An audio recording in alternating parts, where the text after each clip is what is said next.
5월은 가정의 달이 있고 또 계절의 여왕이라고 그렇게 흔히 얘기하는 좋은 계절이 됐습니다. 지난주 금요일이 어린이날이었고 또 내일은 실제적으로는 어버이날이고 한가운데쯤에 오늘 5월의 첫 주일이 들어있고 그래서 교회가 어린이 주일과 어버이 주일을 함께 이렇게 드리고 있습니다. 이런 귀한 날 5월의 첫 주일에 하나님 주신 우리에게 주신 말씀은 오늘 방금 읽은 것처럼 에베소서 1장, 에베소서 6장 1절에서 4절까지의 말씀입니다. 이 말씀에는 하나님께서 주신 내용이 확실하게 있습니다. 특별히 오늘처럼 어린이 주일과 어버이 주일을 함께 드리는 이 소중한 예배 자리에서 하나님 주신 말씀은 더더욱 확실하게 하나님의 귀한 메시지가 있는데 우리 하나님은 말씀하십니다. 주 안에서 내 부모를 공경하고 또 주 안에서 내 자녀를 양육하라. 이렇게 말씀을 주시고 있는 것이 오늘의 본문의 말씀입니다. 그래서 오늘 우리는 이 주신 말씀, 익숙한 이 말씀 속에서 더불어서 하나님의 음성을 듣고 주의 가정을 주님 뜻대로 잘 가꿔가는 은혜가 있기를 축원합니다. 하나님이 우리에게 주신 말씀 첫째는 자녀들아 주 안에서 부모를 공경하라는 얘기. 자녀들아 주 안에서 내 부모를 공경하라. 오늘 본문 말씀만 놓고 보면 1절부터 3절까지의 세 구절 말씀이 그런 말씀인데 특별히 1절 말씀 여러분 함께 읽어보겠습니다. 자녀들아 주 안에서 너희 부모에게 순종하라. 이것이 옳으니라. 아멘. 그런가 하면 2절 말씀은 내 아버지와 어머니를 공경하라. 이런 말씀이 있습니다. 그렇습니다. 부모님은 자녀 입장에는 공경의 대상입니다. 성서의 중요한 가르침이죠. 분명히 부모님은 자녀에게는 공경의 대상입니다. 십계명에 정확하게 명령되어 있는 말씀이기도 하죠. 십계명의 말씀. 우리가 생각하면 그 말씀은 구약의 말씀 같아. 그런데 여러분, 이 소중한 말씀은 교회 시대가 도래했다고 해서 결코 바뀌지 않았습니다. 구약의 전통들이 이어오다가 예수님이 구원주로 오시고 또 온 인류를 구원해 주신 은혜가 있고 그래서 이 땅에 교회들이 세워졌어요.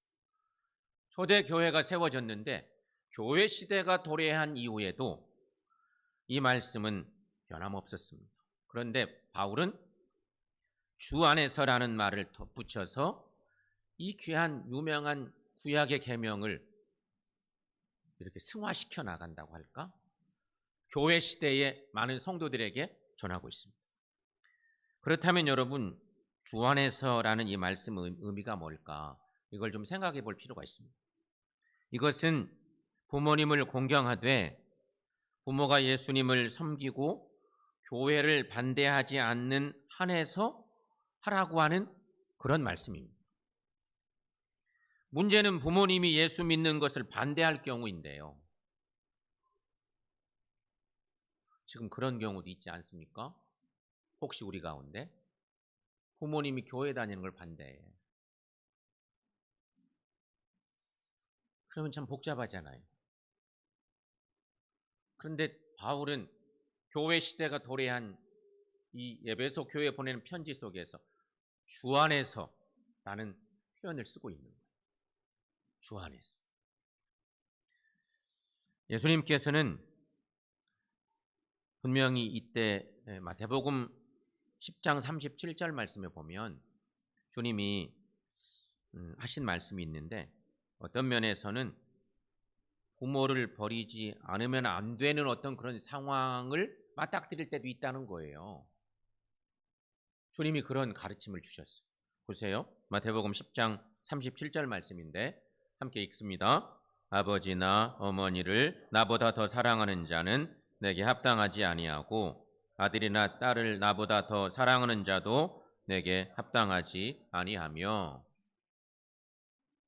성경에 이런 비슷한 말씀들이 읽혀질 때 우리가 마음적으로 고민이 됩니다. 이런 말씀들이 이래서 고민이 되죠. 여러분, 이런 경우는 아주 극단적인 경우이겠지만 그래야 하는 경우가 분명히 있다는 거죠. 하지만 여러분, 이런 경우를 제외하면 자녀는 마땅히 부모를 공경해야 한다고 하는 그런 말씀입니다. 이것이 옳으니라 이렇게 말씀하고 있죠. 이것이 옳으니라. 이것은 곧 이것이 하나님의 성품과 맞다는 얘기입니다. 하나님의 율법과 어울린다는 그런 의미도 있습니다. 그러니까 결론적으로 말씀드리면 부모가 예수께서 세우신 교회를 반대하거나 주님을 섬기는 일을 금하는 경우가 아니라면 부모님을 온전히 공경해야 된다는 것입니다. 부모님을 공경하는 것이 하나님의 성품으로 보든지 하나님께 주신 율법의 면에서 보든지 전혀 어긋남이나 모순됨이 없고 잘 어울리고 만족시키는 것이라고 하는 그런 말씀인 것입니다. 성도 여러분, 사도 바울이 왜 이런 말씀을 하고 있는 것일까? 이거에 우리가 좀 주목할 필요가 있어요. 왜 이런 말씀을 한 것일까? 주 안에서 순종하라, 공경하라, 이런 얘기를 하고 있는 것일까? 당시 성도들 중에는요, 자신의 신앙생활을 핑계로 부모 공경을 게을리하는 사람들이 있었다는 것이.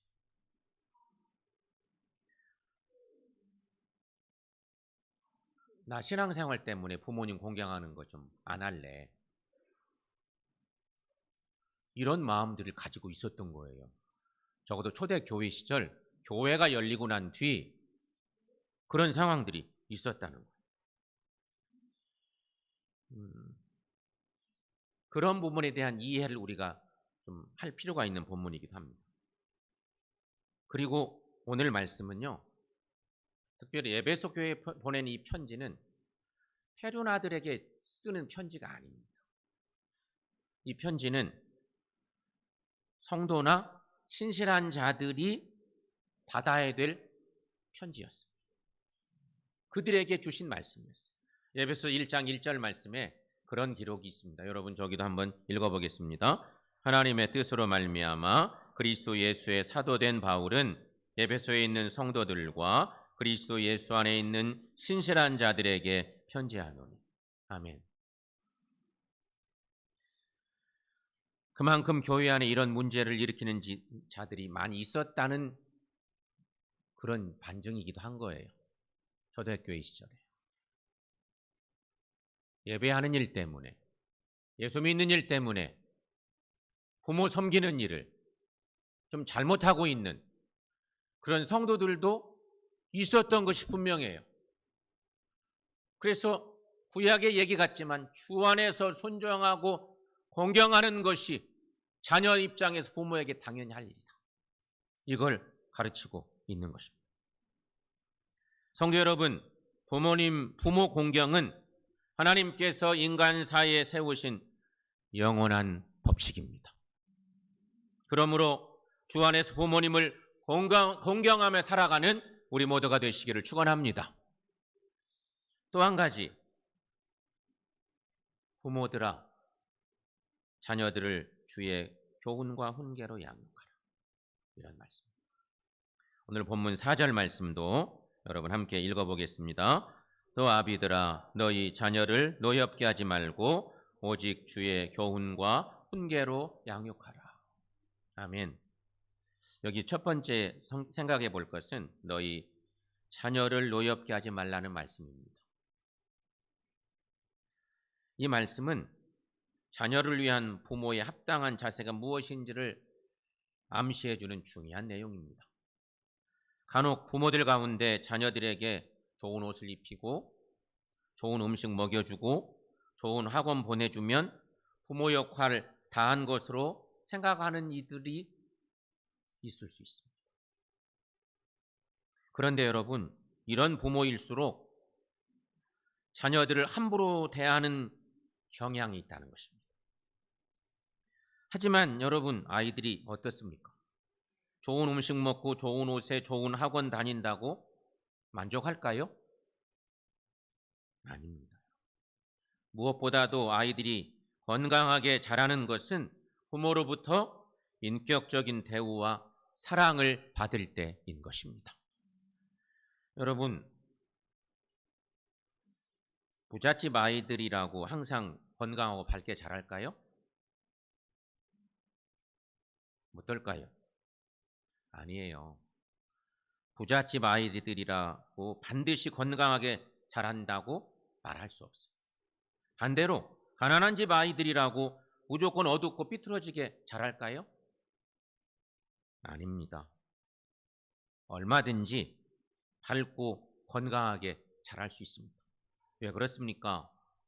비록 먹는 거, 사는 곳, 입는 것은 변변하지 않을지라도 부모님으로부터 사랑과 관심, 인격적인 대우를 받고 살 때 아이들은 건강하게 자랄 수 있기 때문인 것입니다. 그러므로 부모들이 자녀 교육에서 먼저 생각할 것은 아이들을 인격적으로 무시하거나 그들에게 상처를 주지 않는 것이라는 것입니다. 사랑하는 여러분, 특별히 사랑하는 부모 여러분, 자녀들을 인격적으로 대하고 무한으로 사랑해 주시기를 축원합니다. 또 한 가지, 오직 주의 교훈과 훈계로 양육하라고 그런 말씀입니다. 한마디로 말하면 신앙교육하라는 것입니다. 신앙으로 가르치라, 그런 말씀입니다. 기독교 가정의 자녀 교육은 신앙이 그 방법이고 또 목표도 신앙입니다. 아무리 여러분이 교양이 있고 아이들을 건실하게 잘 키웠다고 하셔도 그 아이가 신앙을 잃어버리면 모든 것을 다 잃어버리는 것입니다. 아이가 아주 훌륭하게 잘 됐어요. 세상적으로 볼 때 부족할 것이 없이 잘 됐어요. 근데 그렇게 되는 동안 신앙을 까먹어 버렸어요. 사실 그러면 하나님 안에서 보면 다 잃어버린 것과 똑같은 것이.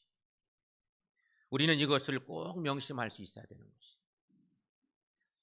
우리는 이것을 모세를 통해서 확인해 볼 수 있습니다. 아까 우리 찬양 드릴 때 요게벳의 노래라고 좀 익숙치 않은 찬양을 한 곡 드렸는데 이 요게벳의 이야기가 모세 이야기 속에 나오잖아요. 모세는 어린 시절 부모로부터 버림받은 아이였습니다.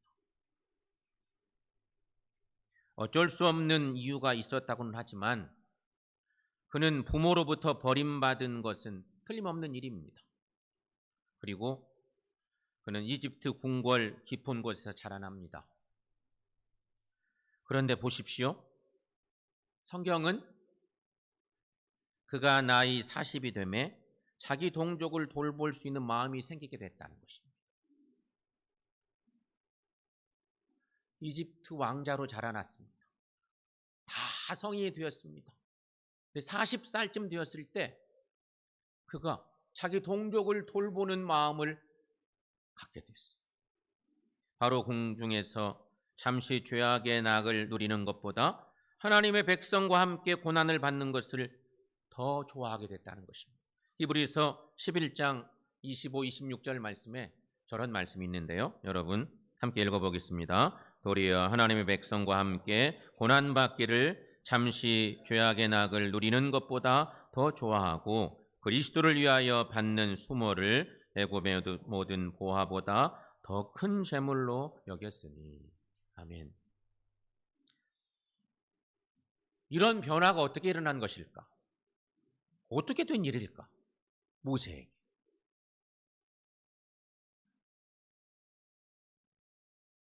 가능성은 딱 한 가지.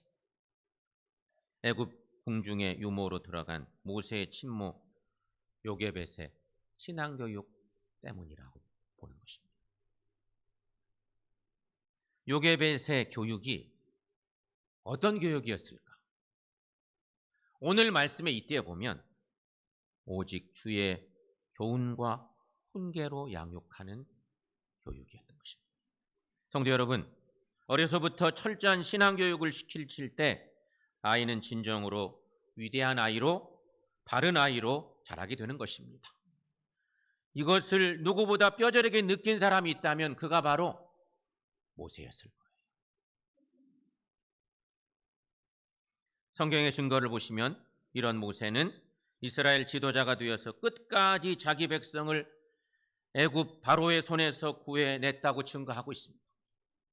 이것은 자기 백성을 구해내겠다는 생각이 가슴속 깊이 자리 잡고 있었기 때문이었던 것입니다. 그리고 모세는 하나님의 명령에 순종하고 결국 출애굽의 구원 역사를 완성합니다. 목숨을 걸고 하나님의 그 명령을 받들어서 하나님의 그 구원 역사를 다 이뤄가는 거죠. 그리고 모세가 요단 동편 모압 평지 그곳에서 유언 같은 설교를 합니다. 신명기서인데요. 거기서 이스라엘 백성들에게 뭐라고 말합니까? 모세는요, 하나님의 말씀을 후손들에게 가르치되 어려서부터 가르쳐야 된다고. 유언적인 설교를 해냅니다. 학교가 아닌 가정에서 가르치라는 것입니다. 이것이 그 유명한 이스라엘의 쉐마 교육인 것입니다. 신명기서 6장에 우리가 잘 아는 말씀이 있습니다. 여러분 조금 긴데 거기 쭉 한번 읽어보겠습니다. 이스라엘아 들으라. 우리 하나님 여호와는 오직 유일한 여호와이시니 너는 마음을 다하고 뜻을 다하고 힘을 다하여 내 하나님 여호와를 사랑하라. 오늘 내가 내게 명하는 이 말씀을 너는 마음에 새기고 내 자녀에게 부지런히 가르치며 집에 앉았을 때든지 길을 갈 때든지 이 말씀을 강론할 것이며 너는 또 그것을 내 손목에 매어 기호로 삼으며 내 미간에 붙여 표로 삼고 또 내 집 문설주와 바깥문에 기록할지니라. 아멘. 사랑하는 여러분, 이제 이 말씀을 우리 마음에 새기십시다. 가정에서 신앙교육 더욱더 철저히 하십시다. 오직 주의 교훈과 훈계로 양육하는 부모들이 되시기를 축원합니다. 진짜 신앙교육 잘해야 되는데 우리가 그런 것을 많이 놓치고 살았습니다. 이것저것 많은 것 쫓아가다가 정말 중요한 신앙교육하는 것을 놓치고 만 거죠. 그런데 위대한 믿음의 사람 모세는 오늘 이것을 우리에게 얼마나 이것이 중요한 것인지를 알려주고 있는 중요한 말씀입니다. 사랑하는 여러분, 가정의 달에 하나님께 우리에게 말씀을 주셨습니다. 하나는 자녀 여러분 주 안에서 부모님을 공경하십시오 하는 것입니다. 부모 여러분 주 안에서 자녀들을 말씀으로 양육하십시오. 이것이 오늘 하나님께서 우리에게 주신 그런 메시지입니다. 가정의 행복을 이루는 최고의 지름길, 그것은 오늘 말씀이 비춰보면 부모님을 공경하는 자녀들, 부모님들은 자녀들을 주의 교훈과 훈계로 양육하는 부모님. 이런 가정 될 때 하나님이 기뻐하시고 하나님은 이런 가정들을 통해서 하나님의 놀라운 역사를 이루어 주실 줄을 믿습니다. 이런 믿음의 가정들 다 이루시기를 축원합니다. 기도합니다.